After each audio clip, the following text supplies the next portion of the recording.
The Women's Center opened in August 2001 with the mission of creating a GVSU community that promotes and supports the present and future success of women. The Women's Center collaborates with on and off-campus entities to provide quality services and programs that support and enhance education on gender issues. All information about these events can be found on the Women's Center website, and we welcome the opportunity to collaborate with individuals, offices, and organizations. This afternoon, I'm pleased to introduce Sharelle Arnold, Assistant Director of the GVSU Children's Center. So please join me in welcoming her today.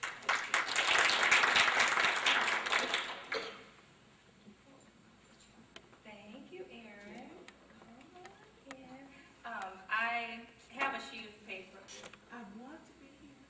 I have a department meeting, so I just want to let you know if I could speak up. Thank you. Thank you, Vita. I am a little nervous, so I do have a cheat sheet up here. And some of you might think, cheat sheet, why? It's your life. You know, how much do you got to refer to? But just in case I forget and start talking about someone else's life, you know. And if at any time during my discussion, if I appear to be emotional, that's okay. I don't want you to be sad for me, and it's not my purpose to come to you to make you all feel sorry for me or to think that, oh, she just had this horrible life or anything, because I sit here today to tell you my past does not predict my future or where I'm going. So if you came here to hear me air my dirty laundry or to find out secrets about me, then I say shame on you. But if you came here to possibly be inspired or maybe motivated by something, or to try to better understand someone that you maybe be working with as a student or colleague, then good for you. And I hope that there is something inspiring in today's conversation. My story is kind of divided up into two halves, the dad half and mom half. And it may seem a little too real for TV because it comes complete with gang violence, cockroaches, welfare, getting on the floor, someone shooting, all of that. But it is true. And there was one time or another when I thought, well, gosh, I'm not sure why I would want to tell my story because it sounds too like TV, and I'm not sure if everyone wants to hear that story of, oh, you had such this rough life and you had to be pulled up and now you went to college and here you are. But someone told me, if that is your story, then share it, and share it loudly, and be proud of it. And so I was a little taken back and wasn't sure how to respond to Joanne when she first asked me to do this, because I thought, who wants to hear my story? What do I have to share?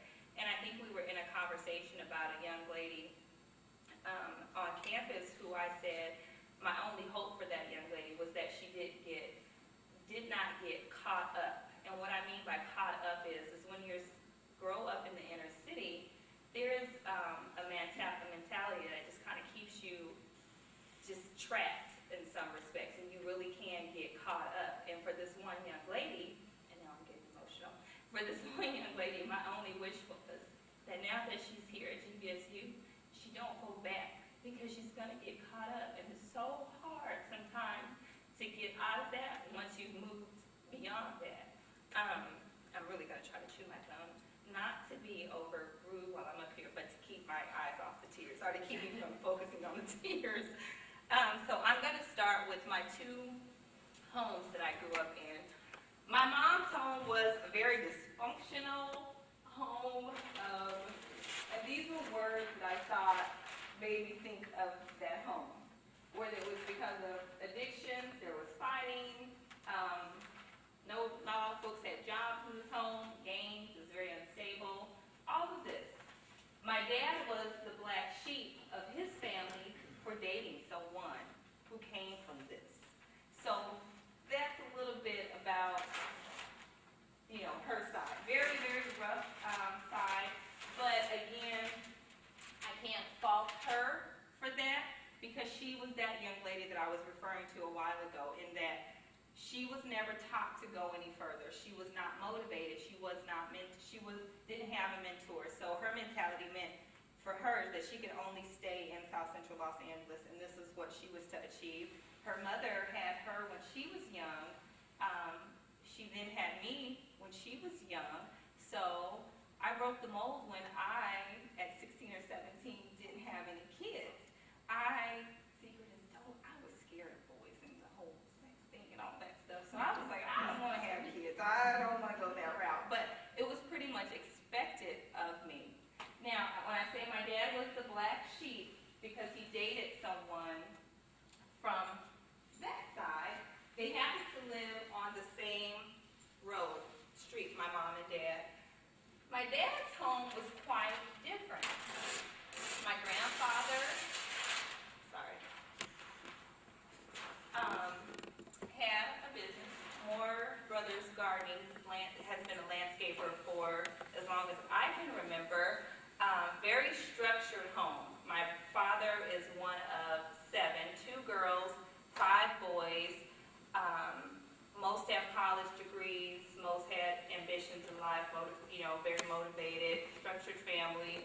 That was what I saw in this home. Even though it was not free of its dysfunctional features, my grandfather worked very hard Monday through Friday, so which meant on the weekend, he was at the gambling shack and he was drinking. And so my grandmother often saw the wrath of that sometimes. And so lots of folks on this side of my family went to college. My grandmother worked at a school that I went to as a child, and so did my father and his brothers and sisters. So there's that contrast. Does that look kind of, can you guys see what I tried to do? I'm trying to be creative here. So church was a very, very tradition. It was a serious tradition in this home. Again, it was, you did your chores on Saturday, Sunday, you were expected to go to church, and if you were too sick to go to church, then you were too sick to go outside. So you pretty much knew you had to be in church. So those were my 2 homes. I lived in this home for many years, and I would go back and forth between the 2 homes. Now, when I say my father's home, it was not necessarily his home, but it was me and my grandmother and my grandfather, his parents. They took care of me. So throughout elementary school, I lived a couple of years there, lived a couple of years here. Throughout junior high school, I lived a couple of years there, a couple of years there. So I kind of grew up in 2 worlds. A world where I saw very little motivation and a world where I did see it. So for that, I think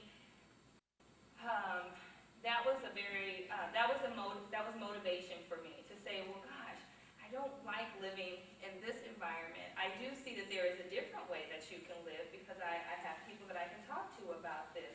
And so that was, I used my everyday circumstances as my mentor, as my role model, as my motivating factor to want to get ahead. My dad's youngest sister, who happens to be in education, is probably the one person throughout my life that I've always said I wanted to be like. Her name is Patricia. She is a 2nd grade teacher, go figure, both in education. She has 2 boys and she's married, and she's just been someone that I've always thought as my angel. She's been the person that I could talk to from boys to trying to understand things that were going on in our family. She's just been a mainstay in my life. Let's see, I'm kind of off track here. I never looked at myself as this person who was trapped because, like I said, I always saw a way out of my circumstance. As I said in the beginning, I knew that I was a product of the ghetto, and I wear that badge, and proudly today, I'm okay with saying I'm ghetto because I am a little fabulous, and it's okay, it's just who I am, and I'm okay with that. And you have to be okay with where you are and where you've come from. But like I said, I didn't let that determine where I would go. I decided to break the mold in that I was not going to be a high school statistic. I was not going to be a dropout. I was not going to have a child at a young age. I, in fact, kind of did the opposite, which people on this side of my family always kind of attributed to me trying to pursue some whiteness. A lot of times, this closed-off mentality says that when you're trying to do something that's different from this, you think you're white, or you think you're better than people, or you think you're trying to do something different. And for me, I didn't necessarily see it as that. I just thought, I don't like roaches, so I don't want to live with them. So now I'm a clean freak. So my house is, if you ever come to my home, you'll see I just like things tidier. So because I think it puts me in that mindset of you don't want to get caught up. You don't want it to suck you back in, because it has the capacity to just get you, and it can hold tight to you, and it will not let you go. It's like an addiction or something. I became a legend in my family in 2001 when I crossed the stage at Washington State University as the first master's degree in my family. So that was a very, very emotional something to me. When I start chewing the gum, remember, it's not being rude, it's the health issues. And then I went even further than that to break the mold when I then introduced the first PhD to my family, and that's my knucklehead husband. So we both are historians in our family, and we have tried to set the stage so that our kids would come to know nothing of that, and that's ever a way that they have to live. Do I want them to be okay with that and be to experience some of the humbleness that I have because that is my past? That's fine. I want them to know that that does exist, and hard work can keep you away from that, but you don't have to live in that type of environment. Oh gosh, both of my parents were, like I said, were young parents. I think that when they were younger, they had ambitions in life and they wanted to do things. But again, being in an environment that said that you can go, not so that you couldn't go far and that you weren't supposed to learn a lot, again, I think they were both victims of that. And both of my parents, at one time or another, were addicts. They both are recovering addicts. I'm very, very, very proud of them. Both of them are regaining a funny friendship now. When my husband and my two kids and I, we went to visit them, not the four of us, but those two, and then the four of us, we had lunch together, and I kind of nudged my husband and I said, do you think they even realize we're here? Because they're just so caught up in their conversation. It's like they're kind of reliving all of these memories and apologizing to each other for all this randomness or so, and it was just funny kind of to watch them go through that. But both of my parents are significant role models to me in that, and I've probably never actually told them, so maybe I'll send this tape to them. You are a role model to me, Mom and Dad. You did the best you could with the little that you had, whether that was little information, little resources, or whatever. They did do the best that they could with what they had. It's taken me, and I won't tell my age, it's taken me a little 30-something years to finally realize that when you are a victim of the inner city living, that sometimes you don't know how to do things. And so it takes years and years later for you to come back and say, okay, I understand why my mom did this, or I understand why she didn't do this. If you don't know, then you just don't know. So I brought with me something that I'm going to let you all look at. And what I did was I spelled out my name, Sharelle Arnold, and I thought of words that describe me.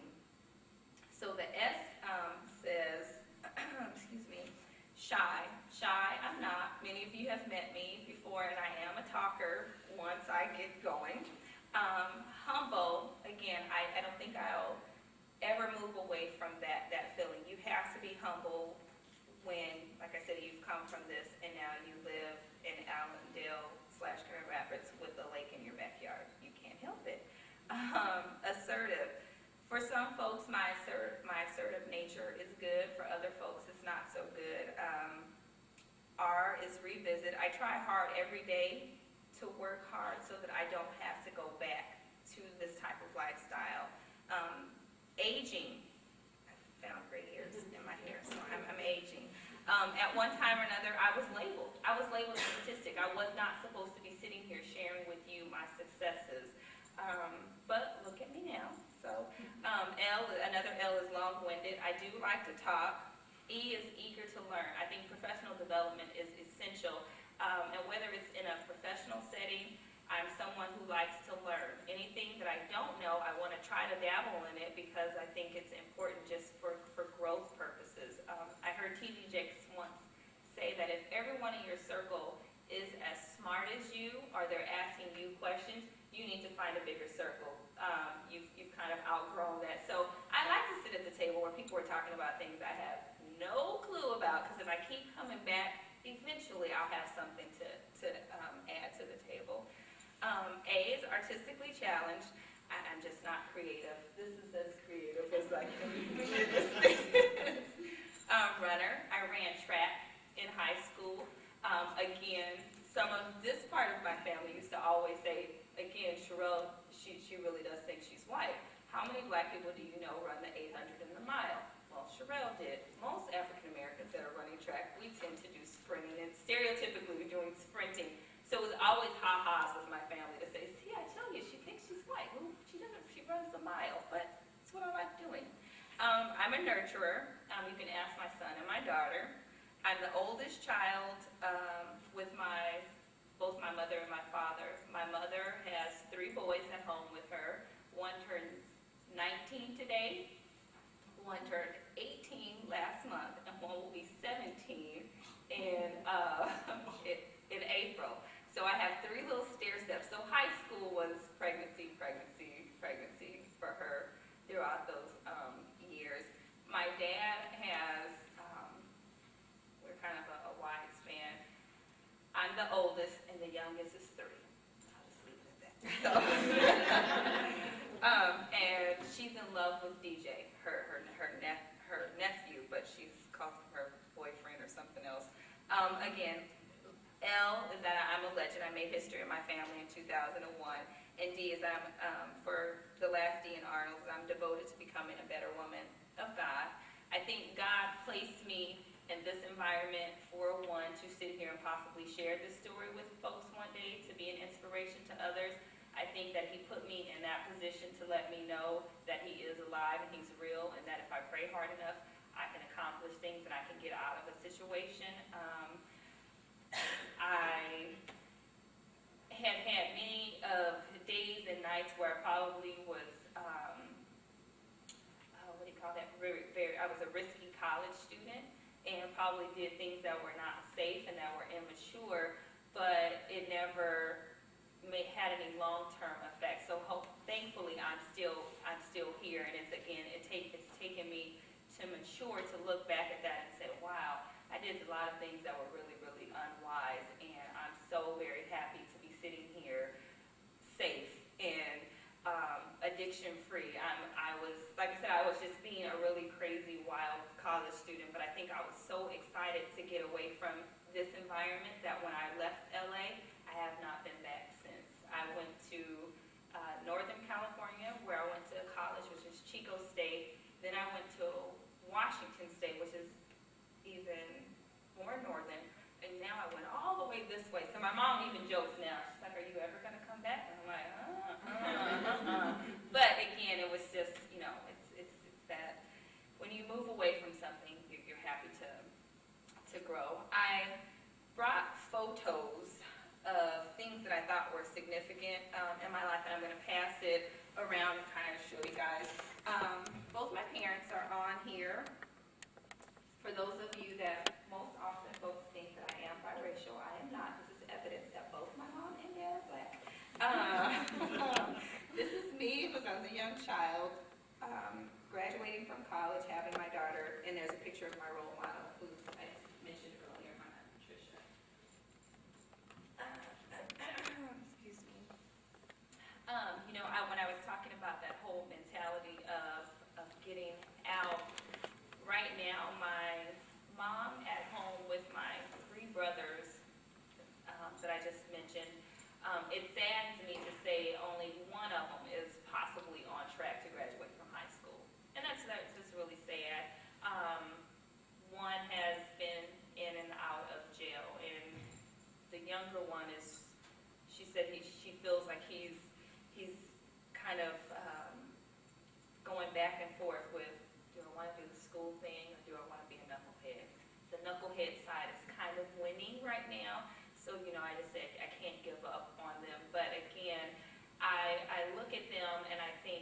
I wish possibly at some time in their life they were able to see the other side, and maybe they wouldn't be in the situation that they're in now. But for them, being with my mom and living in this type of environment, that's all they know. So again, it goes back to when you are in that environment and you get sucked in, it's really just a trap. And I'm so humbled that I was able to escape from that.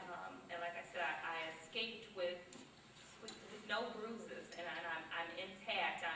I'm happy. I'm working. I'm alive. I'm breathing, disease-free, like I said, addict-free, all of that stuff, because I didn't allow my circumstances to say, this is where you have to stay. Every day when I go home to my home up the road here, my husband and I, we have to pinch ourselves, every so many months just to say, gosh, can you believe this? Me and you. To some of you, maybe our home is still just a starter home, or it's just a little place or so. But when you have an environment where you grow up in an apartment or living with an auntie or living with a cousin or something like this, and you don't see home ownership and you don't understand all of that, to actually achieve what we've titled as the American dream, to have 2 college graduates, have a beautiful home, 2 cars, 2 kids, all of that, I feel like, well, God, dog, I really done it. Who would have thought it, It's amazing, and it's refreshing for me to see that, gosh, if you work hard, this is what you can achieve. But at the same time, I do understand that there are some folks that no matter how hard they work, because of that trap, you still won't be able to get out of it. I know at one time or another my mom had ambitions to do more in life than what she does now. My mom has been employed at Walmart for probably, I think she told me she's getting like her 10-year thing or so, but she's always been a worker. And I, again, thank you for that work ethic, that no matter what was going on in her life, no matter what addictions or whatever she struggled with, work was important to her. And it was always working at a department store or at a grocery store, something cashier, marketing type of person. But that's always what she's done, and I've always respected that about my mother, that no matter what and how hard it is to make ends meet, I'm always trying to show that to my kids, is that, you do need to get up and work or so. Oh, goodness. My dad, I'm a daddy's little girl, and always will be, always have been, as he's just turned 50. Like I said, yes, with the 3-year-old. I don't know. No. With the 3-year-old little girl, he too has, he's always told me that I could do something more, that I could be somebody, and that's something that I respected about my dad. Although, like I said, he, unlike his brothers and sisters, did not get a college degree. He was the black sheep of the family because he had a baby by the girl from the projects. And so he was, his family was kind of upset with him for his choice and mothers for his little person. But I respected my dad, and like I said, and he's been on a separate journey, and he's kind of journeyed in and out of my life, but right now we are good friends. He's very proud of me, and like I said again, I'm happy to say that he's been sober for a good number of years, and that's a bonding experience again, that he's been motivation and he's been a mentor. Even during his time away, he was a mentor in that he taught me how not to do things, and taught me about a way of life that I didn't want to go. And oh goodness, they told me to leave room for questions, so you guys can kind of start feeling like you can ask questions or so. I think throughout life, I'm not where I've been. I mean, I'm farther along than where I've been, but I'm probably not even halfway to where I plan to go in life. I know that there's so much more for me in life. I know that there's so much more for me in my family. I understand why the Women's Center puts on programs like this so that, like I said, I was hoping honestly that there were more younger African American female students in the audience that I could possibly speak directly to say that once you've gotten out of the city, there's more to life. There's more than your heart can ever desire. Once you put your mind to it, you set your goals, you become motivated, and life is pretty much I joke and say I've joined the gray hair club because I have gray hairs, but I think it was rapper Jay-Z who said 30 is the new, was it 40? Somebody help me, is it the new 40? But I'm young, so I got a lifetime to go, so I don't have to be in any rush to think that I need to have accomplished more, but I think I have lived an accomplished life, and like I said, I am going to do more. If my husband had his way, I would join him in the PhD category, but I've assured him I have a PhD in motherhood and marriage, and that I work very hard to take care of and to deal with him and 2 kids. So, and that takes a lot of time and effort and energy. And again, like I said, I did have tears because my story is that it's my life. It's where it's my inner, it's my struggles, it's my everything. But I encourage you all to possibly to do this, whether it's with a small group of friends, or whether it is on a larger venue like this. But I don't know, reflecting on your life and sharing your story can almost be, like I said, not only inspiring or motivating for someone else, it could be somewhat therapeutic just for yourself, in that you need to tell yourself. Maybe you don't hear those accolades from others that you work with or that you are in a relationship with, but you need to tell yourself, this is my life, this is my success, it's mine, I can do with it whatever I like, and whichever road I choose to go down, whether it be a positive or a negative, this is me, and like I said, my husband, he asked me, what were you going to talk about today? And smart aleck in return, I said, me? Like, if it's my story, that's what I'm going to talk about, is me. And he's like, no, but what are you going to say? I said, well, I don't know. I'm going to wing it a little bit. I got some stuff I want to make sure I get out. But I said, I think the main thing is that I just want people to know that you don't have to let your past predict your future. And whether you're a single mom, whether you are a young college student, whether you are, born, in the inner city or whatever, you don't have to let that be the end all. You don't have to let that be the end of the book and how your life ends, and you don't have to just let that kind of navigate your future. I'm sorry, not navigate, but let that determine your future. And I think that's sort of kind of it. I was hoping for questions so that we can kind of continue the conversation, but yeah. Sharelle, was there ever a point in your young life when you really doubted that you'd get out of there? I think so. I really, really, really do. And I think that's true of anybody, that when you are caught in something and you feel like you're trying to get out and all you see is negative around you, you do start to doubt. But at the same time, it's not to say that I was putting one family or one lifestyle on a pedestal while not, to look down on the other, but I'm just so happy that I had a glimpse at it. And so, like I said, living in my grandmother's home, I had a glimpse, from maybe this year when I lived with them, and then this year I was back with this side.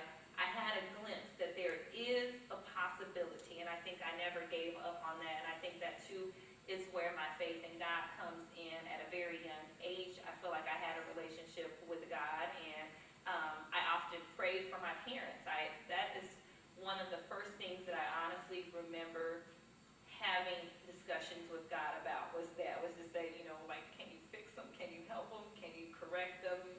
Heal them, whatever. Didn't know necessarily how to pray or talk or have this conversation, but I do remember that. So I think that this gave me a glimpse that no, I'm not going to give up, that I know eventually it can get better. What kinds of things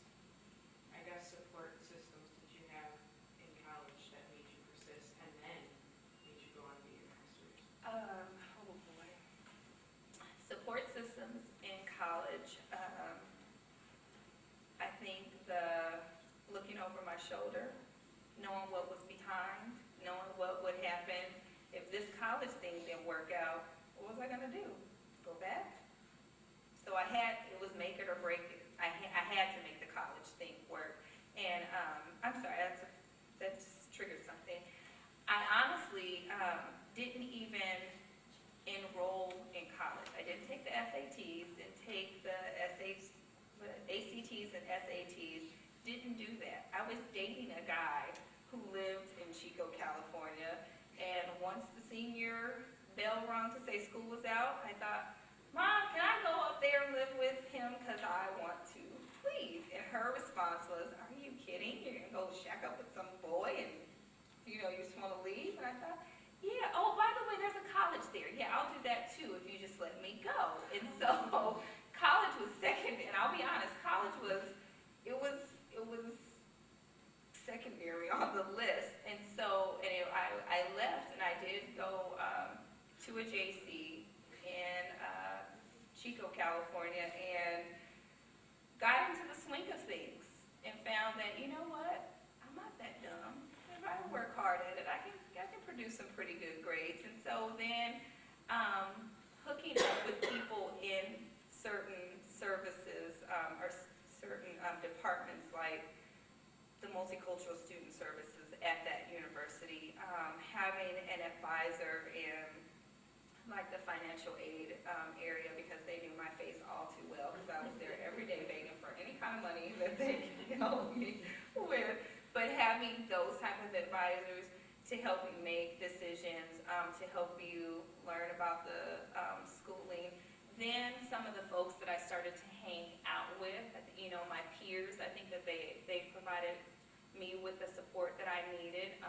Most of my girlfriends, some of my sorority sisters, they were older than me. I've always had a liking to hang out with people that are just a couple of years older than me, and I think that was a huge resource for me. What made me pursue my master's degree, all honesty, was probably my husband.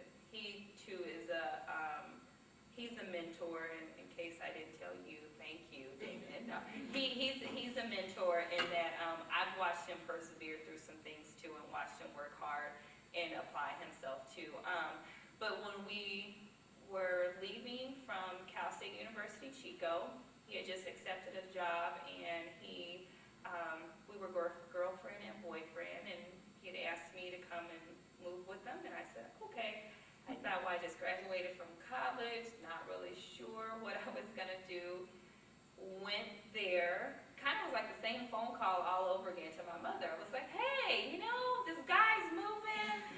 He wants me to go with him. By the way, he says we're gonna get married. And she's like, are you serious? You have a ring on your finger? I said, no. He says we're gonna go buy one later today. And really, we did go buy one later today. So I actually eloped, so to speak, but he's promised me 10-year anniversary, we're going to have a huge wedding. But we'll see. It's on tape. You better. But it was kind of like the same phone call all over again. And like I said, I just finished graduating from Cal State University, Chico, as did Damon. We moved to Washington. So then it was like, we got there. Well, we know what you're going to do at Washington State. You just got a job here. What are you going to do? Oh, what the heck? I'll go back to school. So then I went back to school, and then I happened to come across a master's degree. So I did the college thing 2 times, and look what's happened. But I dare not do it again. Like I said, no. Sandra. In your wildest dreams, if I gave you a genie in lamp and said, one wish for your career, what would it be? Oh, gosh. To be the executive owner of Starlight Early Learning Academy, which is my dream baby that I am going to somehow or another one day own and operate a early learning academic service in the inner city for young people from infants on to like a pre-K program. So. What made you originally decide to go into education, since you kind of stumbled across the whole college thing by accident? I think it, as I said before, my aunt Patricia that's her field of expertise. She is a second grade teacher. She's been works with children with speech development issues. I think she has a degree in speech pathology, I think is what she did, what her degree or discipline is. So I think it had to do with her. Also, growing up, I think that was probably my just the best thing or the funnest time that I had was playing school. Always playing school. Like that was just the funnest thing. And I think it's also part of my nurturing that I always want to give back. And I know that sometimes a teacher may have more, not sometimes, but a teacher spends more time with a child during their schooling than do parents do, because the child is with the parent during dinner time, bath time, sleep time, but the teacher is with that child for so long, and I just thought it would be my way of giving back. And again, like I said, I am a nurturer, and I want to take care of people, and when I see little people, I love on them, and I want to help. I want to make things better for them and their families, and I think just coming from a family that was very dysfunctional, that was my way to give back to something.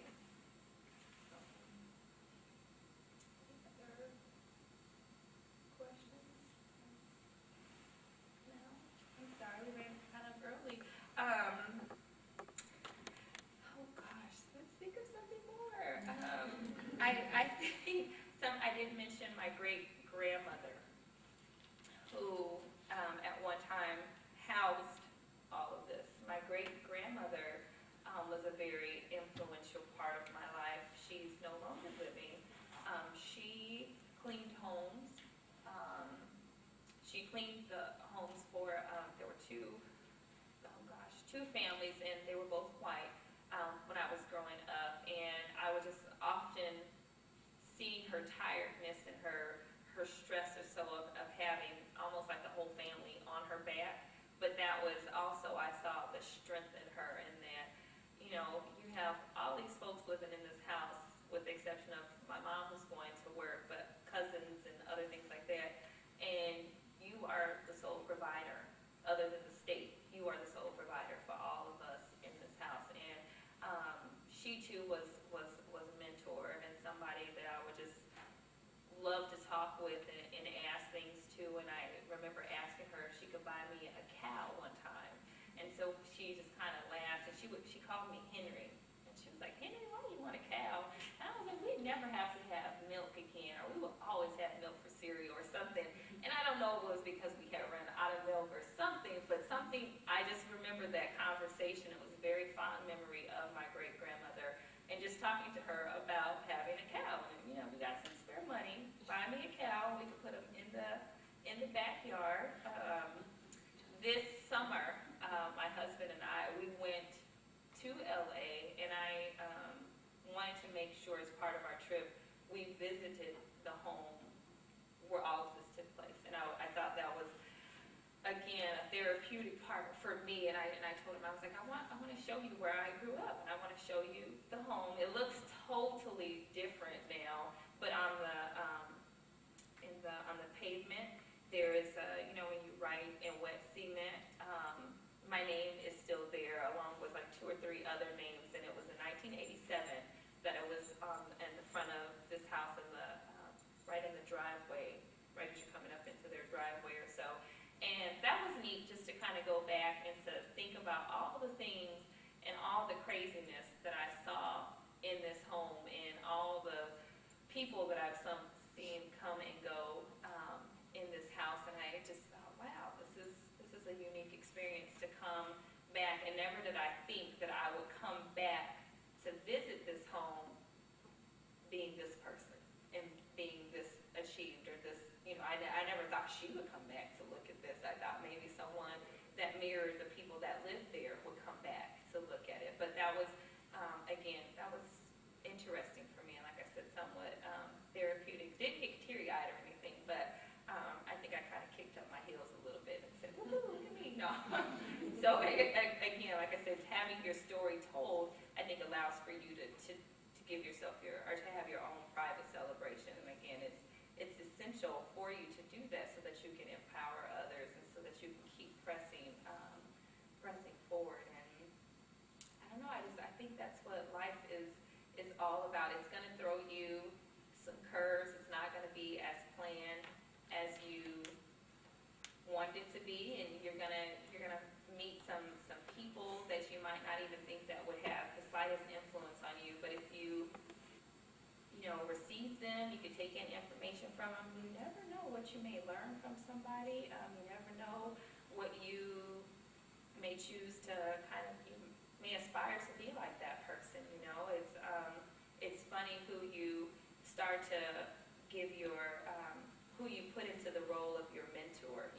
It doesn't always have to be someone that looks like you or that's the same race as you or even the same sex as you. You can find a mentor in anybody, and sometimes you don't even have to tell that person that they're mentors. Because I have quote unquote silent mentors that I don't tell them that they're a mentor. I just kind of watch what they do and try to copy. So but they don't even know it. But I'm thinking that person's got it together. I want to learn some of that. I want to do some of that. So I just hope that somebody somewhere, sometime or another can say, I was kind of watching Sharelle and I wanted to do some of that, what she was doing. And I wanted to be like her a little bit, minus the fabulousness part, Like I said, I put that out there. I know I can be a little fabulous sometimes. And slip in ain't a couple of times too many in there, and can be a little clumsy here and there. But I'm a work in progress, and I wear that work in progress badge with a whole lot of pride, because what's the saying? Was it Rome or Egypt wasn't built in a day or so? Something wasn't built in a day. But see, again, there I go being fabulous. No, but again, I am a work in progress, and if I could change my life, true, that wasn't beautiful, but would I change it and have a totally different life? Nope. Because I think it's given me tough skin. It's made me, like I said, humble. It's made me a respecter of hard work. It's made me want to strive for things that I thought possibly were out of my reach. But I wouldn't change it for anything. So I think that's it. I'm sorry that my life was a little bit shorter than I thought, but you have to come back in about 10 years and we'll have part 2, okay? And then you'll see the sequel. So, but I also wanted to let you know, Sharelle, you have impacted students' lives. Students that we have in the Women's Center that we've directed their way, young students trying to juggle children and schooling and how to pay for it all, have really sang your praises. Thank you. And last question. Thank you so very, very much.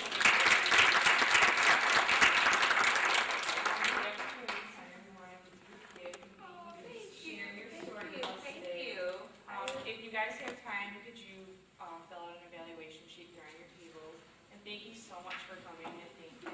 Thank you.